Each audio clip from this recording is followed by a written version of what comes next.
অন্নপূর্ণা ভান্ডারের যে 12 পাতা ফর্ম প্রকাশিত হয়েছে, সেই ফর্ম আপনারা সঠিক কিভাবে পূরণ করবেন, প্রত্যেকটি অপশনাল কিন্তু আমি আজকের এই ভিডিওতে আপনাদেরকে বুঝিয়ে দেব। কি কি কাগজপত্র লাগবে, কোথা থেকে এই ফর্ম পাবেন, কোথায় গিয়ে জমা দেবেন, সমস্ত তথ্য আজকের এই ভিডিওতে আপনারা পেয়ে যাবেন। চ্যানেলে যদি নতুন হয়ে থাকেন, চ্যানেলটিকে সাবস্ক্রাইব করে পাশে থাকা বেল আইকনটি অবশ্যই প্রেস করে দেবেন সরকারি সমস্ত প্রকল্পের তথ্য সবার আগে পাওয়ার জন্য। তাহলে চলুন কিভাবে ফর্ম ফিল আপ করবেন দেখি। অন্নপূর্ণা যোজনার পারিবারিক তথ্য সংগ্রামের ফর্ম। প্রতিটি বিভাগে টিক চেকবক্সের বিকল্প এবং নির্দেশাবলী রয়েছে। প্রতিটি চেকবক্স ও ক্ষেত্র পরিষ্কারভাবে চিহ্নিত করা হয়েছে। আবেদনকারী এবং যাচাইকারী কর্মকর্তাদের জন্য প্রয়োজনীয় নির্দেশাবলী প্রদান করা হয়েছে। প্রতিটি বিভাগ পূরণ করা বাধ্যতামূলক। এই অন্নপূর্ণা যোজনা ফর্ম ফিল আপ করতে গেলে আপনাদের কিন্তু পরিবারের সকল তথ্য কিন্তু এখানে আপনাদেরকে দিতে হবে। প্রথমে কি বলেছে, পারিবারিক পরিচয়, পরিবারের প্রধানের নাম বা হেড অফ দ্য ফ্যামিলি যে আছে, আধার কার্ড অনুযায়ী কিন্তু এখানে পুরো নাম দিতে হবে এই বক্সে। তার জন্ম তারিখ দেবেন এখানে আধার কার্ড অনুযায়ী। পরিবারের প্রধানের লিঙ্গ পুরুষ, মহিলা, অনন্য, এখানে আপনারা টিক চিহ্নটি দেবেন। পরিবারের প্রধানের আধার নম্বর বা হেড অফ দ্য ফ্যামিলি যে আধার নম্বর আছে, এখানে আধার নম্বরটি দিয়ে দেবেন। ডিজিটাল রেশন কার্ডের পারিবারিক আইডি যদি থাকে তাহলে দেবেন, না থাকলে দেওয়ার এখানে দরকার নেই। পরিবারের সদস্য সংখ্যা, কজন সদস্য আছে এই সংখ্যাটা এখানে আপনারা দিয়ে দেবেন, শুধুমাত্র সংখ্যা দেবেন। ঠিকানা, আপনাদের যে ঠিকানা আছে স্থানীয় ঠিকানাটা এখানে দিয়ে দেবেন। যোগাযোগ নম্বর, আপনাদের যে মোবাইল নাম্বারটি আছে এখানে আপনারা মোবাইল নাম্বারটি দিয়ে দেবেন, যেটি আধার কার্ডের সঙ্গে যুক্ত আছে বা ব্যাংকে আছে, সেই নাম্বারটা দিলে সব থেকে ভালো হয়। নাম, জন্ম তারিখ, লিঙ্গ, পরিবারের প্রধানের সঙ্গে সম্পর্ক, আধার নম্বর, পরিবারের সকল সদস্যর। পরিবারের হেড অফ দ্য ফ্যামিলি, তার নাম, জন্ম তারিখ, লিঙ্গ, পরিবারের প্রধানের সঙ্গে তার সম্পর্ক এবং আধার নম্বর এখানে আপনারা দিয়ে দেবেন।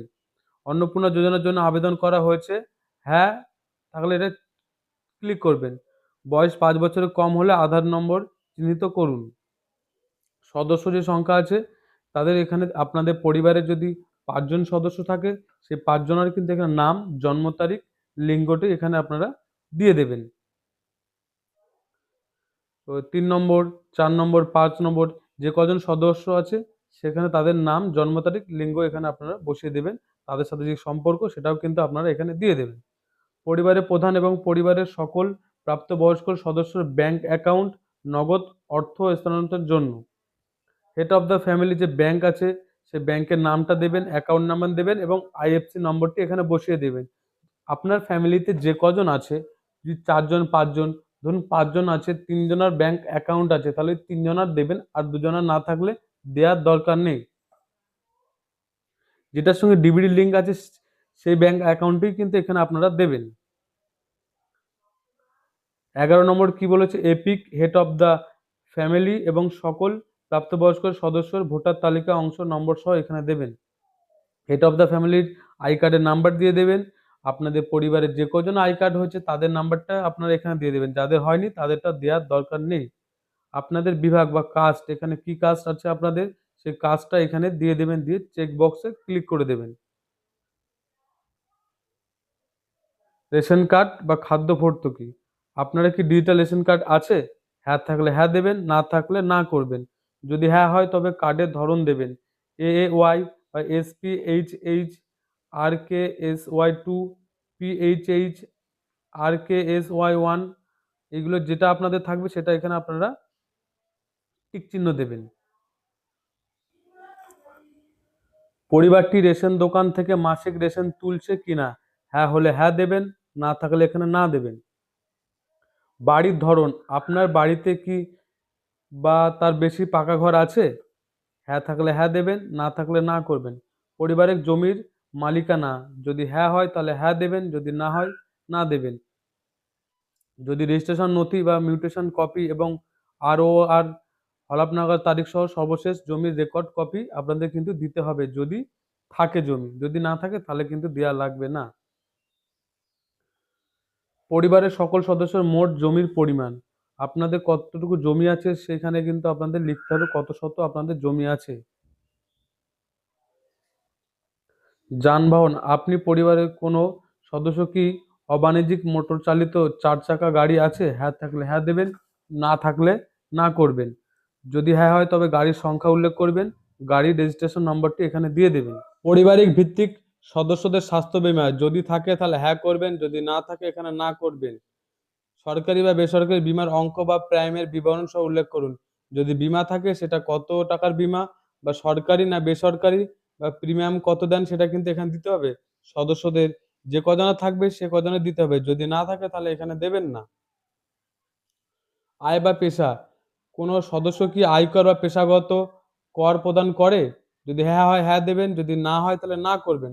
পরিবারের সদস্যদের প্যান কার্ড যদি থাকে তাহলে হ্যাঁ করবেন। হেড অফ দ্য ফ্যামিলির নাম, প্যান নম্বর, সদস্য যে কজন থাকবে তাদের নাম ও তাদের প্যান কার্ডের নাম্বার এখানে কিন্তু আপনাদেরকে দিতে হবে।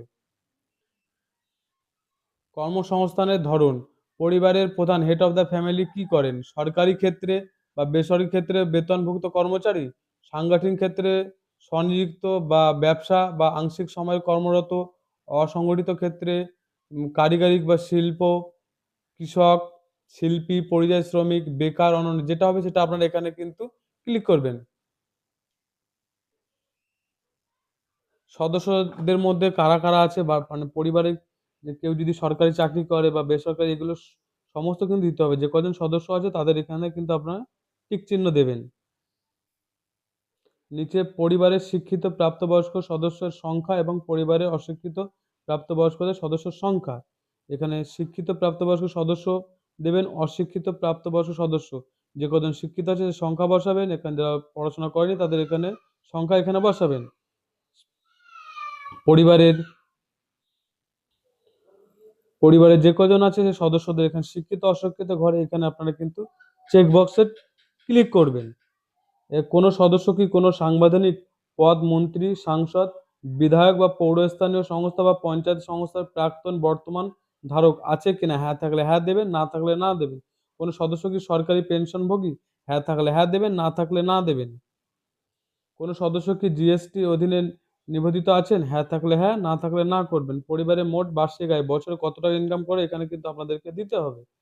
সিএ আবেদনের বর্তমানে অবস্থা যদি থাকে, প্রযোজ্য নয় বা আবেদন করা হয়েছে, যদি হ্যাঁ হয় হ্যাঁ, আবেদন নম্বর দিতে হবে। ইস্যু করা হয়েছে যদি হয় তো সার্টিফিকেট নম্বর দিতে হবে। সদস্যদের মধ্যে কারো থাকলে তাদেরও তোমার সার্টিফিকেট নম্বর দিতে হবে, আবেদনের নম্বর কিন্তু এখানে দিতে হবে। দিয়ে নিচে চলে আসবেন। নিচে এখানে অন্যান্য কিষাণ ক্রেডিট কার্ড বা এআরডি, শিল্পী ক্রেডিট কার্ড বা শিক্ষার্থী মৎস্যজীবী ক্রেডিট কার্ড, শিক্ষার্থী ক্রেডিট কার্ড যদি থাকে এখানে নাম্বার দেবেন, আইডির সংখ্যা দেবেন, শেষ তারিখ ইস্যু করা হয়েছিল সেটা আপনারা কিন্তু এখানে দিয়ে দেবেন। সদস্য বাড়ির পরিবারে কারো যদি থাকে তাহলে এখানে সদস্য সংখ্যা সিলেক্ট করে এখানে নম্বর, আইডি সংখ্যা ও ইস্যু তারিখ কিন্তু আপনারা দিয়ে দেবেন। যদি এসআইআর এ 2026 নাম বাদ পড়ে থাকে তবে মামলাটি ট্রাইব্যুনালে বিচারাধীন কিনা? হ্যাঁ থাকলে হ্যাঁ দেবেন, না থাকলে না করবেন। পরিবারে কারো যদি থাকে তাহলে সেটাও কিন্তু এখানে দিতে হবে আপনাদেরকে। সামাজিক মর্যাদা এবং নির্ভরশীল ব্যক্তিগত, বিদ্যালয়ে অধ্যয়নরত পরিবারের বিদ্যালয়ে অধ্যয়নরত পরিবারের সকলের শিশুর বিবরণ, সদস্য নম্বর, শিশু সদস্য সংখ্যা, শিশুর নাম দেবেন, কোন শ্রেণীতে পড়ে, বিদ্যালয়ের নাম দেবেন, ধরন দেবেন সরকারি, বেসরকারি বা মাদ্রাসা বা অন্যান্য যেটা হয়। আরও যদি সদস্য থাকে তাহলে কিন্তু এখানে দিয়ে দেবেন। নিচে শিশুদের টিকাকরণের বর্তমান অবস্থা, শিশু সদস্য সংখ্যা, হ্যাঁ টিকাকরণ শুরু হয়েছে, সম্পূর্ণ হয়েছে, চেকবক্স করবেন। টিকাকরণ করা হয়নি তাহলে কিন্তু চেকবক্স এখানে ক্লিক করবেন। আপনি কি কোনো সরকারি প্রকল্পের সুবিধা বা ডিবিটির মাধ্যমে টাকা পাচ্ছেন? আপনি এই অন্নপূর্ণা যোজনা বাদে আপনি কি কোনো প্রকল্পের টাকা পাচ্ছেন? যদি পান তাহলে কিন্তু এখানে আপনারা হ্যাঁ করবেন, যদি না পান তাহলে না করবেন। যদি পেয়ে থাকেন তাহলে প্রকল্পের নামটি এখানে দিতে হবে।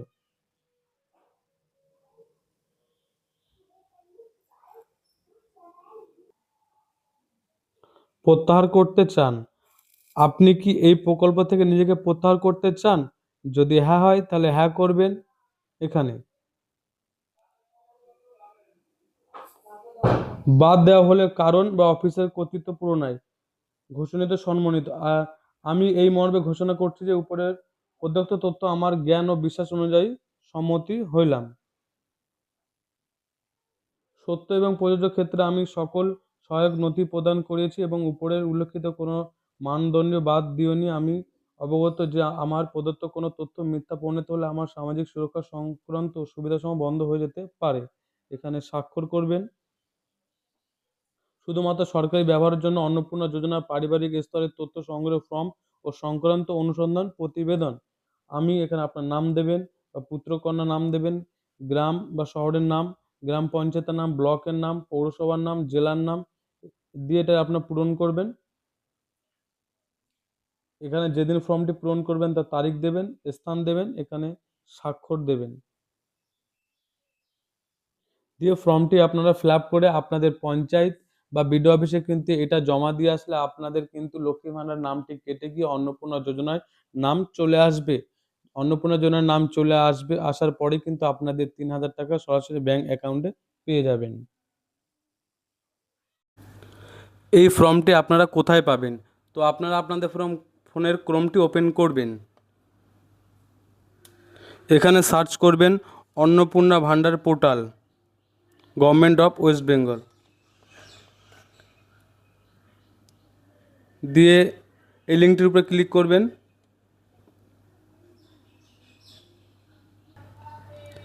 এখানে দেখবেন download Annapurna Yojana from English, Bangla, Hindi আছে। তো আপনাদের যেটা কমফর্টেবল হবে সেটা আপনারা করবেন। যদি বাংলায় করেন তাহলে বাংলার উপরে ক্লিক করবেন।